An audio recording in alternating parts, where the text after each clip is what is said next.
అందరికీ నమస్కారం. నేను మీ ఆడార్ నాగరాజు. తిరుమల తిరుపతి దేవస్థానంలో ఏదైతే తొక్కిసలాట సంఘటన జరిగిన తర్వాత డిప్యూటీ సీఎం పవన్ కళ్యాణ్ గారు అక్కడ తిరుపతి వెళ్ళడం జరిగింది. అక్కడ అధికారుల తీరుపై ఆగ్రహం వ్యక్తం చేయడం జరిగింది. అదేవిధంగా ఏదైతే జరిగిన సంఘటన ఉందో దానికి పవన్ కళ్యాణ్ గారు క్షమాపణ కూడా చెప్పడం జరిగింది.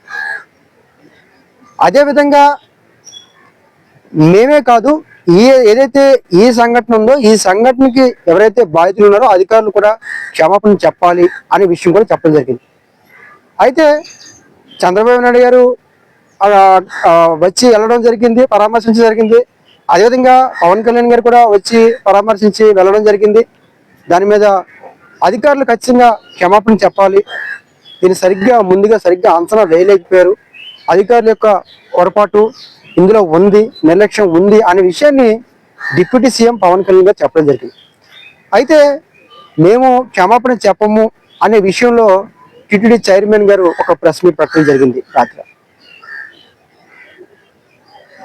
మేము క్షమాపణ చెప్పము అని ఏదైతే చెప్పారో అది చెప్పిన ప్రెస్ మీట్ పెట్టిన మళ్ళీ ఒక హాఫ్ అన్ అవర్ తర్వాత మళ్ళీ ప్రెస్ మీట్ పెట్టి ఆ సంఘటన మేము బాధ్యులు కాకపోయినా సరే మేము క్షమాపణ చెప్తున్నామని చెప్పడం జరిగింది.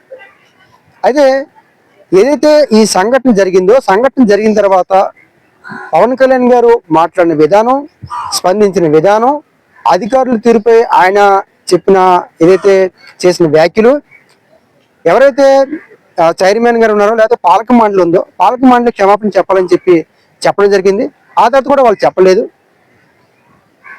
చెప్పకపోయినా సరే మళ్ళీ ఒక గంట తర్వాత మళ్ళీ ప్రెస్ మీట్ పెట్టి చెప్పడం జరిగింది. అయితే మొత్తం ఎపిసోడ్ని గమనించినట్లయితే మాత్రం